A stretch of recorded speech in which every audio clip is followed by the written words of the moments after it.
험한 폭풍이 몰아치는 중에도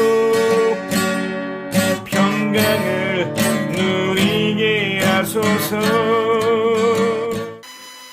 목회자 생각 182번째 2024년 부활주일을 기억하며 2024년 3월 31일 이 글을 쓰는 날이 부활주일 이전이지만 부활주일은 약 2000여 년 전 예수 탄생을 기원전 AD라고 하는데 그 후 예수가 죽고 부활의 시간이 예수 탄생 후 약 33년쯤입니다. 부활주일은 약 2000년여 전에 분명한 역사적 사실로 드러난 예수 그리스도의 부활을 기념하는 날입니다. 하지만 지난 주간의 설립 기념일 자체가 의미가 없는 것처럼 부활주일이라는 그 날, 데이 자체는 의미가 없습니다. 그런데 그 날에 후태여 의미를 부여하여 기념하려 합니다.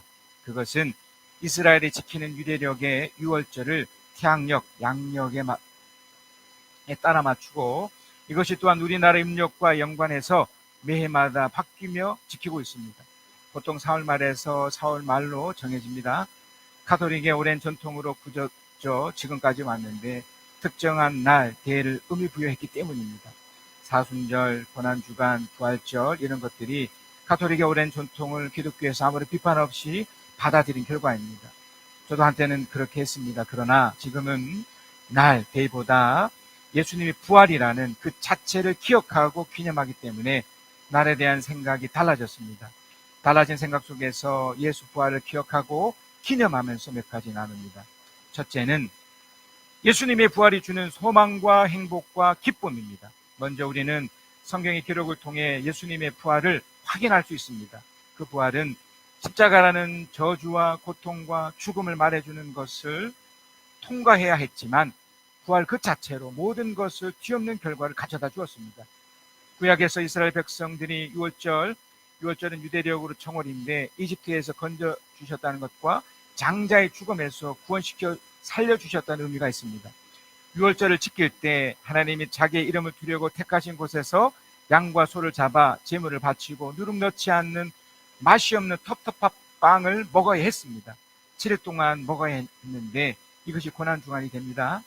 성경은 이는 당신들이 이집 땅에서 나올 때에 급히 나왔으므로 이집 땅에서 나올 때의 이를 당신들이 평생토록 기억하게 하려 함입니다. 신명 13장 3절이라고 말합니다.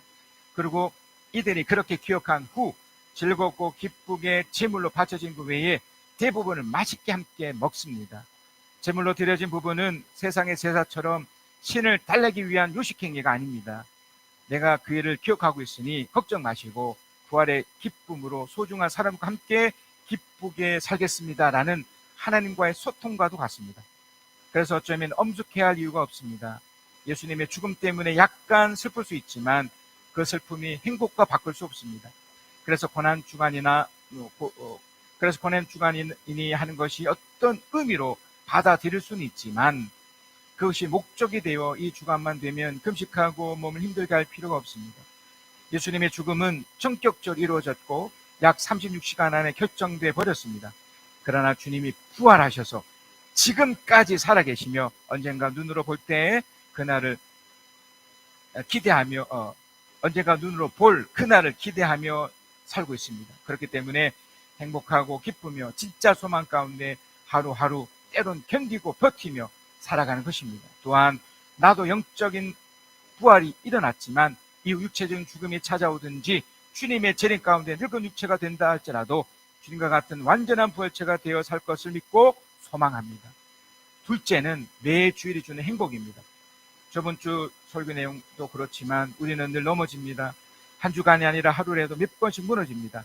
무너진다는 것은 내 마음이 세상에 영향을 받아 불만과 불평, 원망이 생기고 불안과 두려움이 직접적으로 간접적으로 찾아온다는 것입니다. 우울증에 빠지기도 하고 무력에 마음을 닫기도 하며 이유 없이 도망가기도 합니다. 그런데 다시 회복하고 치유되며 기대하고 기뻐할 수 있는 시간을 주십니다. 바로 주일입니다.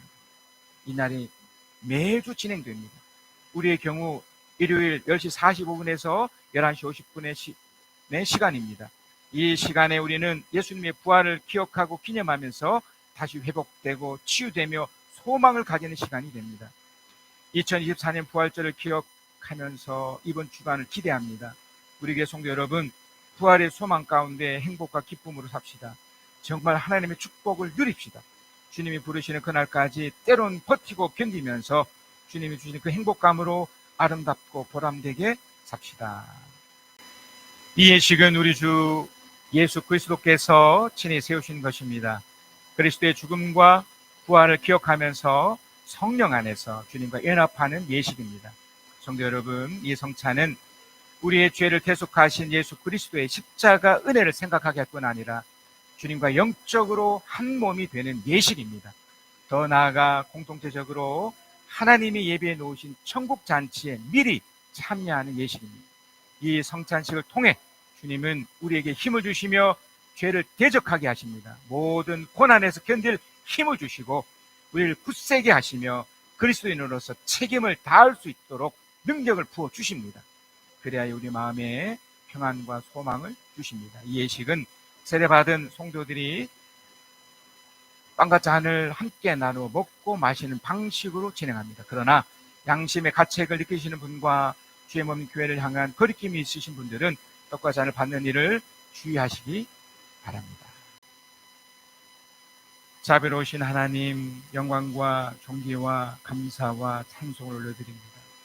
예수 그리스도의 은혜로 죄와 사망에서 구속함을 입은 저희가 하나님의 사랑과 그리스도 은혜를 기억하면서 이 거룩한 예전에 참여케 하심을 진실로 감사드립니다. 이 시간 성령께서 임재하셔서 이 거룩한 성찬식에 참여하는 성도들에게 깊은 은혜 역사를 일으켜 주시옵소서.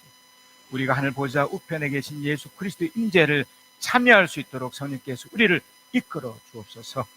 이 성찬식을 통해 주님의 몸과 피를 대할 때 심령이 새로워지게 하시고 우리의 삶이 변화되게 하시며 예수 그리스도의 고난과 죽으심, 부활과 승리를 경험하게 하여 주시옵소서. 그리하여 주님 안에서 더 깊은 영적인 연합과 교제와 사랑이 넘치게 하여 주시며 승리하는 삶을 살게 하여 주시옵소서. 우리 구주 예수 그리스도의 이름으로 기도하였습니다. 우리 주 예수 그리스도께서 이 떡을 축복하시며 우리 주님께서 식후에 잔을 가지시고 축복하신 후에 제자들에게 주시며 이르시되 이 잔은 나의 피로 세운 새 언약이니 이것을 행하여 마실 때마다 나를 기념하라고 하셨습니다. 우리가 이 시간 이 잔을 대할 때 주님의 생명과 연합되는 복된 시간이 될 수 있기를 바랍니다. 이 잔은 좀 전에 떡을 받으신 성도만이 받으시는 것입니다. 아버지 하나님, 우리가 성령 임재 가운데 주님의 식탁에서 성찬을 받게 하심을 감사합니다. 이제 우리 모두 주님과 연합한 자로서 주 안에서 더욱 하나가 되게 하여 주시옵소서. 한 피 바다 한 몸 이룬 주님의 가족이 되어 서로 사랑하며 섬기며 아름답고 보람되게 살게 하여 주시옵소서. 주님, 이제 우리가 이 성찬을 먹고 마셨으니 주님 주시는 능력을 따라 죄악과 싸워 이기게 하여 주시고 주님의 복음을 이 세상에 나가 전하게 하여 주시옵소서. 또한 우리의 삶이 성령의 능력으로 주님을 더욱 영화롭게 하는 삶이 되게 하여 주시옵소서. 예수 그리스도의 이름으로 기도합니다. 아멘. 우리 주 예수 그리스도께서 이 잔을 축복하시며 신명기 5장 1절에서 7절입니다. 우리 함께 읽겠습니다. 시작. 모세가 온 이스라엘을 불러 모으고 그들에게 말하였다. 이스라엘 자손 여러분, 내가 오늘 당신들에게 말하는 규례와 법도를 귀담아 듣고 그것을 익히고 지키십시오. 주 우리의 하나님은 호렙산에서 우리와 언약을 세우셨습니다. 주님께서는 이 언약을 우리 조상과 세우신 것이 아니라 오늘 여기 살아있는 우리 모두와 세우신 것입니다. 주님께서는 그 산 불 가운데서 당신들과 함께 서로 얼굴을 마주보고 말씀하셨습니다. 그때에 당신들이 그 불을 무서워하여 산에 올라가지 못하였으므로 내가 주님과 당신들의 사이에 서서 주님의 말씀을 당신들에게 전하여 주었습니다. 주님께서 말씀하셨습니다. 나는 너희를 이집트 땅 종살이하던 집에서 이끌어낸 주 너희의 하나님이다. 너희는 내 앞에서 다른 신들을 섬기지 못한다. 오늘 참 특별한 날입니다. 전 세계적으로 캐톨릭 포함해서 우리 기독교가 부활주의라고 특별한 날을 딱 정해서 다 함께 연합해서 예배 드리는 날입니다. 예수의 부활을 기억하고 기념하는 날이죠. 그리고 또 우리 교회적으로는 이제 저번 주도 기념을 했지만 이제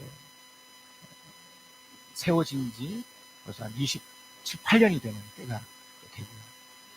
또 이제 하나님 말씀 가운데 이제 신명의 말씀에 이제 전환점이 되는 이제 그런 때이기도 합니다. 또 봄이 되는, 그죠? 4월 1이 되는 또 날이기도 하고, 내일이 또 그런 날이기도 하고. 그러니까 의미를 부여하면 정말 멋지고 놀라운 날입니다. 이 날, 여러분께서, 하나님께서 여러분 각자에게 하시는 말씀을 잘 받으셔서, 특별히 이번 한 주간 하나님의 축복을 이렇게 누리셨으면 좋겠습니다. 여러분, 우리 주 예수 그리스도께서 왜 죽으셨을까요? 그리고 왜 부활하셨을까요? 우리가 그걸 기념하고 기억하는 날이지 않습니까? 사실 매 주일마다 우리가 이걸 기억하고 기념하는 날인데요. 자, 오늘 본문에 신명기 5장 6절 말씀입니다. 나는 너희를 이집트 땅 종살이하던 집에서 이끌어낸 주 너희의 하나님이다 라고 말씀하셨습니다. 여기서 주목해야 될 표현이 뭐냐면 종살이하다입니다. 종살이하다. 이 종살이하다가 뭘까요, 여러분? 뭔가에 매여 살다, 온갖 짐과 부담으로 살고 있다, 그런 의미랍니다. 우리가 어릴 때부터 학교라는 곳 속에서 이렇게 있으면서 공부를 하면서 이 미래에 대한 불안에 대한 어떤 부담, 또 우리도 이제 직장 생활을 또 일터 속에서 생활하는데 또 가장이면 또 가장으로서, 또 아내면 또 아내로서, 자식이면 또 자식으로서 느끼는 그런 부담. 가장 결정적인 것은 미래에 대한 부담이죠. 아, 이게 정말 괜찮을까? 그러면서 불안합니다. 그죠?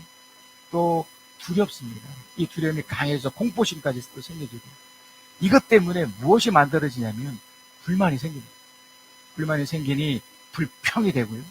불평이 되니 이제 원망이 됩니다. 이것이 때로는 우리 육체까지 침범을 해버려서 아프기도 하죠. 스트레스나 심지어 암으로 또 발전하기도 하고, 우울증 이런 것도 되기도 하고, 또 갑작스러운 어떤 사고나 이런 것들을 통한 이제 두려움이 또 있는 거죠. 이런 또 부딪히기도 하고, 이런 것들이 종살인 거예요, 종살. 이런 것들로 인해서 메어져 있었는데, 이스라엘 사람들 같은 경우에는 그 이집트에서 이렇게 살았던 겁니다. 그러다가 어떻게 된 건가요? 이곳에서 이끌어진 거죠. 이끌어내가 된 거죠. 이것은 구원하다, 구출하다, 살리다라는 거죠. 바로 이것이죠. 우리 주 예수 그리스도가 죽으시고 부활하신 이유가 바로 이것이죠. 우리를 구원시키시고 이걸 이끌어내기 위해서, 우리를 다시 살리기 위해서 바로 종살이 됐던 것에서 이렇게 했던 겁니다. 내가 구원받았다, 내가 이끌림을 받았다, 내가 살림을 받았다는 걸 내가 어떻게 알 수 있을까요? 일단 여러분, 우리가 그 축복의 찬양 가운데도 이렇게 표현이 되어 있지만, 일단 눈으로 보여지는 현실적인 복들을 누릴 때입니다. 아, 내가 구원받았구나. 이스라엘 사람들로 치면 눈으로 보이는 젖과 꿀이 흐르는 가나안 땅을 얻은 거잖아요. 여러분이 그래도 살만한 터가 있으시잖아요. 어찌됐든 일할 수 있는 또 기회 주셔서 일터도 있을 거고요. 공부할 수 있는 기회도 있을 거고요. 이거 모두 다 하나님이 복으로 주신, 다시 말하면 구원의 결과물의 하나입니다. 또 하나는요, 여러분 마음 가운데 나타나는 현상들입니다.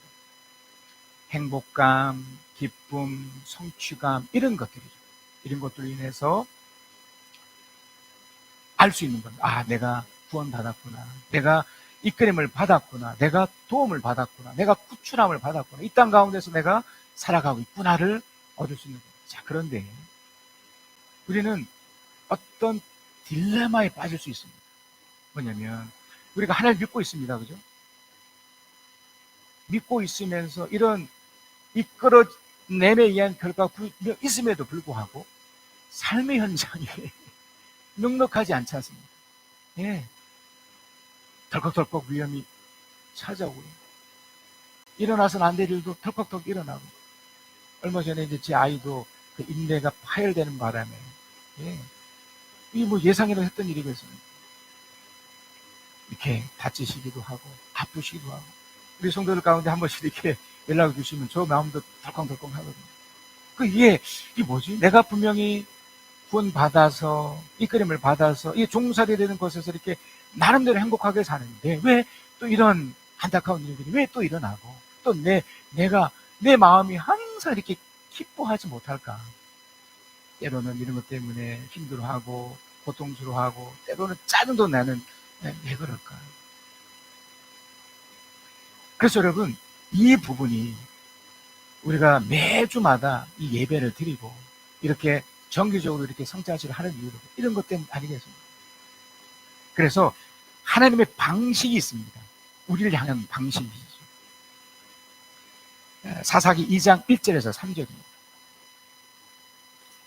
주님의 천사가 길갈에서 복임으로 올라와서 이렇게 말합니다. 나는 너를 이집트에서 이끌어내었고 또 너희 조상에게 맹세한 이 땅으로 너희를 들어오게 하였다. 내가 너에게 말하기를 나는 너희와 맺은 언약을 영원히 깨뜨리지 않을 것이니. 그래서 자, 이걸 이제 사사기 말씀인데 우리 지금 신명기 말씀을 지금 진행 중에 있지만 하나님이 얻은 상태입니다. 그래서 분명히 여기도 표현되어 있지만 놀라운 일들이 지금 그 이스라엘 사람들이 일어나고 있었던 그 중에, 그런데 2절입니다. 너희는 이 땅의 주민과 언약을 맺지 말고 그들의 단을 허려야 한다 하였다. 그러나 너희는 나의 말에 순종하지 않았다. 그러니까 이게 우리의 딜레마예요. 분명 이 땅 가운데서도 축복 가운데 분명히 살고 있습니다. 어찌됐든. 그런데 무언가는 모르겠지만 여기도 표현에 의하면 순종하지 않았던, 이게 우리가 정확히 뭔지는 모를지라도 이게 안 풀리는 거죠. 그래서 이런 일을 통해서 안 좋은 일이 막 터지기 시작하는 거예요. 그래서 3절이죠. 내가 다시 말해준다. 나는 그들을 너희 앞에 물러나게 몰아내지 않겠다. 그들은 결국 너희를 찌르는 가시가 되고 그들의 신들은 너희에게 우상을 숭배할 수밖에 없도록 오르가는 올무가 될 것이다. 자, 여기 첫 번째 포인트가 이겁니다. 우리가 이제 딜레마에 빠지지 않습니까? 왜 그렇지? 그랬을 때 무엇을 여러분이 점검을 하셔야 되냐면 바로 이 부분입니다. 그러니까 우리가 어차피 세상 속에 살고는 있고 이 세상 속에서 우리가 축복의 한 현상으로서 우리가 받아들일 수 있지만 우리가 이것을 극복하거나 이것을 이기지 않은 상태에서 그저 타협이 돼버리면 이 표현처럼 올무가 되거나 가시가 된답니다. 이 올무라는 건 덫이거든요. 덫은 걸리지 않으면 괜찮아요. 근데 걸려버리면 발목을 나가게 하는 아주 끔찍한 덫이 돼서 아프게 만들지 않습니까? 가시도 마찬가지죠. 그냥 볼 때는 괜찮습니다. 아름다운 장미를 그냥 볼 때는 아무렇지도 않지만 그 장미에 손을 댔을 때 그 가지에 있던 그 가시가 손을 찌르지 않습니다.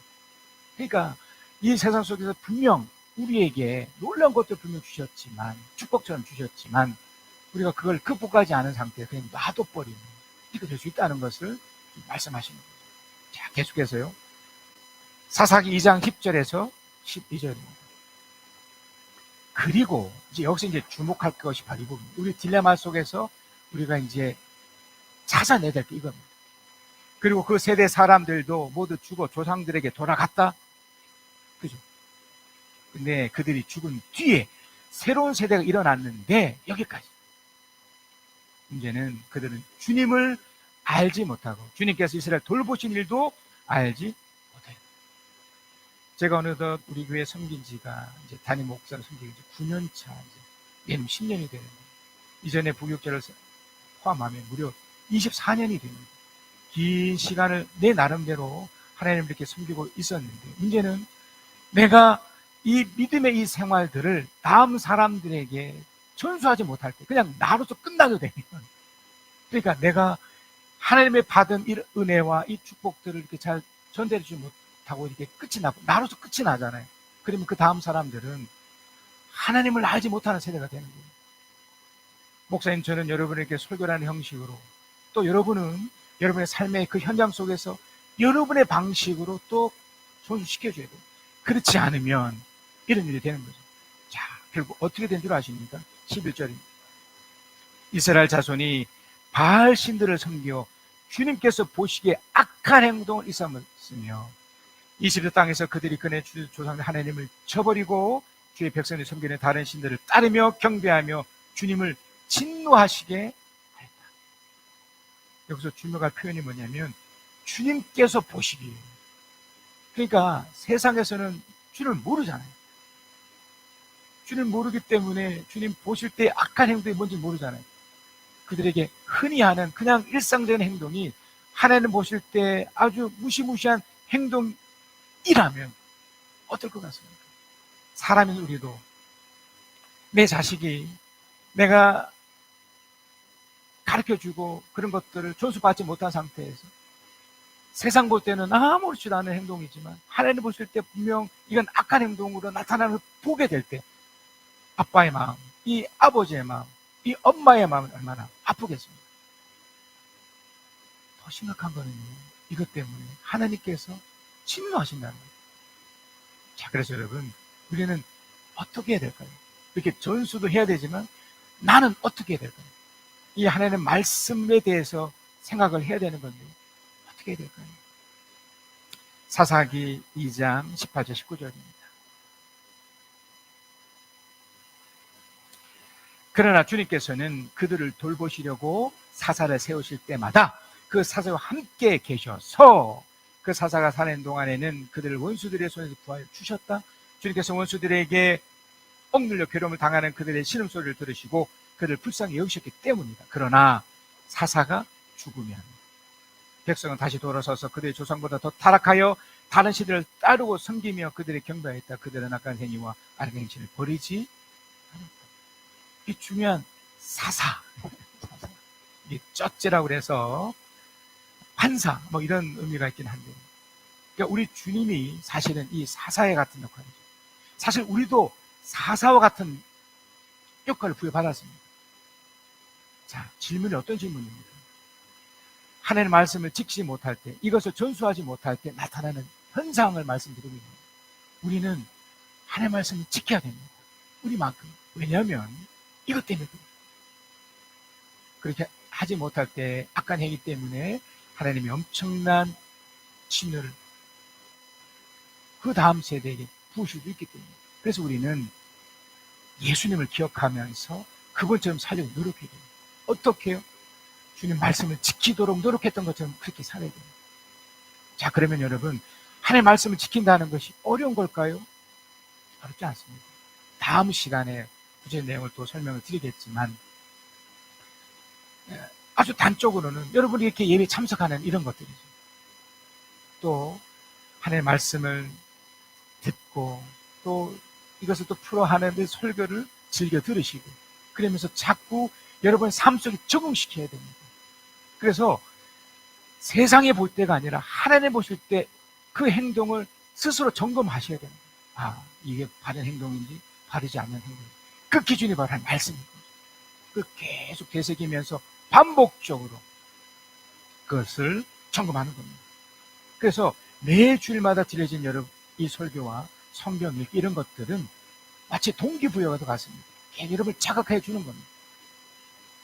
타락하거나 넘어지지 않도록 계속 동기부여 해주는 겁니다.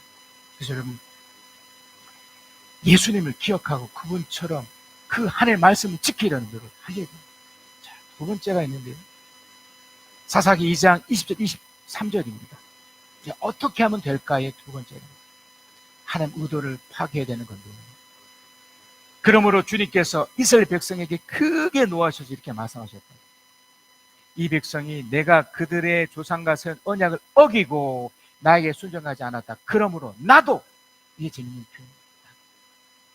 여호수아가 죽은 뒤에도 남아있는 민족들 가운데 어느 하나라도 더 이상 몰아내지 않겠다. 놔두겠다는 거예요. 왜요? 22절.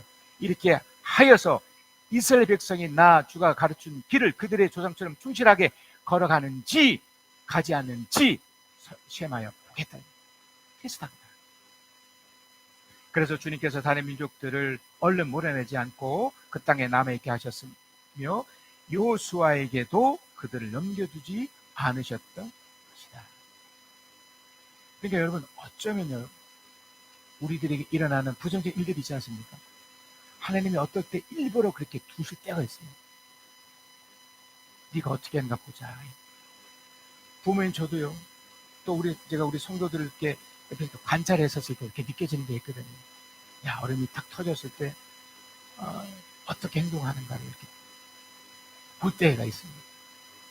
그럴 때 인간이니까 다 이렇게 느낄 수 있죠. 왜 불안하지 않겠습니까? 그런 어려움을 겪을 때 왜 힘들지 않겠습니까? 근데 그걸 풀어내는 방식이, 그러니까 어떻게 말씀드리지 않습니까?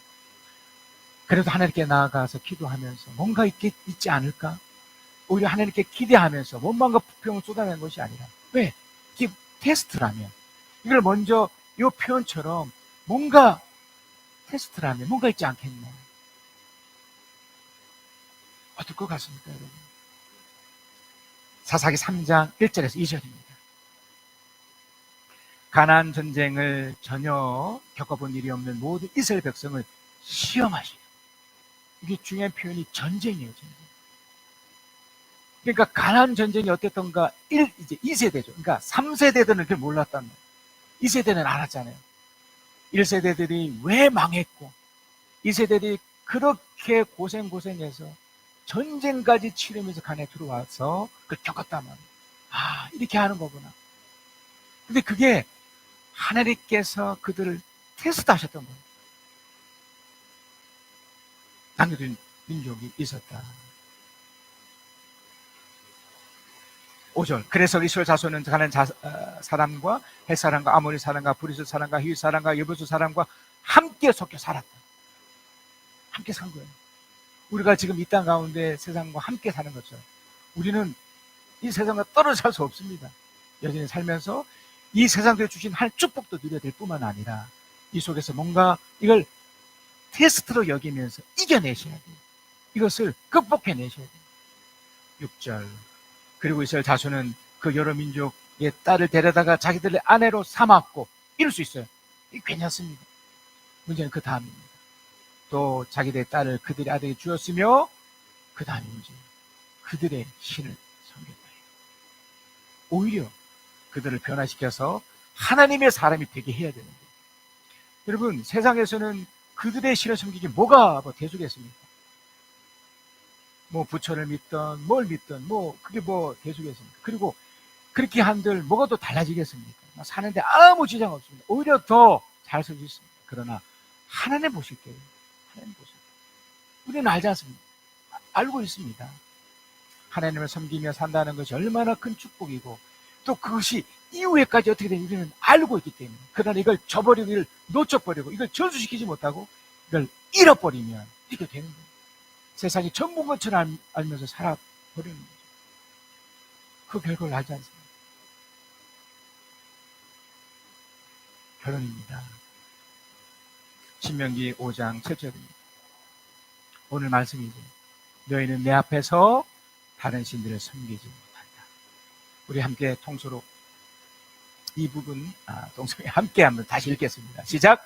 너희는 내 앞에서 다른 신들을 섬기지 못한다. 이 특별한 날 여러분, 이런 결심을 하셨으면 좋겠습니다. 우리 다음 주에는 구체적인 내용을 한 번 더 설명해 드리겠지만, 그래, 내가 다른 신들을 섬기지 않겠다. 세상의 그 어떤 것도 하나님의 사랑을 내가 표현하지 않겠다. 그래서 여러분, 결단의 기도를 하시겠습니다. 기도하실 때 여러분 마음 가운데 그런 기도를 하는 거죠. 우리 주 예수 그리스도께서 날 위해 죽으시고 부활하셔서 어떻게 하신 그 구원이신데 나의 딜레마 때문에 거기에 빠져서는 안 되실 거 아니겠습니까? 하나님, 다른 사람이 어떻든 간에 나만큼은 설사 내 앞에 어려움이 생긴다 할지라도 그것을 하나님의 테스트라 여겨서 나는 거기에 속지 않고 넘어가지 않고 하나님만 섬기고 그 하나님께로 받은 축복을 누리며 제가 살겠습니다. 이런 기도 우리 동서로 함께 하겠습니다. 하나님 나라는 어떤 곳일까 아픔과 슬픔이 없는 나라인가요? 하지만 이곳은 그렇지 않은 걸 하나님 나라에 살고 싶어요. 하나님 나라는 이곳이란다. 여전히 아프고 슬픈 일이 있지만 행복과 기쁨이 여전히 있는 것. 우리가 하늘과 땅의 통로야. 이 땅에서 하늘 뜻을 품고 사는 자들, 믿음으로 하늘 뜻을 보여주는 자들, 보내어진 자리에서 동참하는 자들, 믿음으로 주님 보길 소망하는 자들, 아름다운 세상을 만들어 너희에게 전해줄 거야. 그것이 우리가 해야 할 사명인걸. 그가 다스리는 그의 나라에서 하나님이 세상을 지으사 회복하고 통치하시네. 주님이 이곳에 나타나오시는 날 세상과 우리는 완전하게 변할 거야.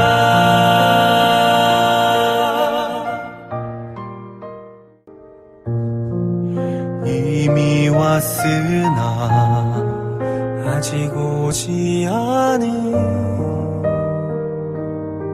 지금 여기 임한 그 나라, 지금 이루어가고 앞으로 이루어갈 평화의 나라, 하나님 나라.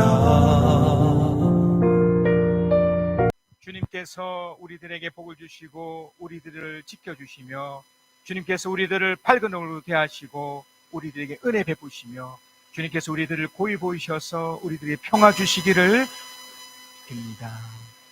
지금은 우리 주 예수 그리스도의 은혜와 아버지 하나님의 크신 사랑하심과 우리 주 성령 하나님의 위로하심 교통이 함께 하심이 주의 말씀을 듣고 깨닫고 그 어떤 딜레마에서도 하나님을 붙잡고 나가며, 그래서 하나님 축복을 누리며 하나님 말씀 지키며 살아가는 하나님의 사람들 위에 진정호까지 함께 계실지어다.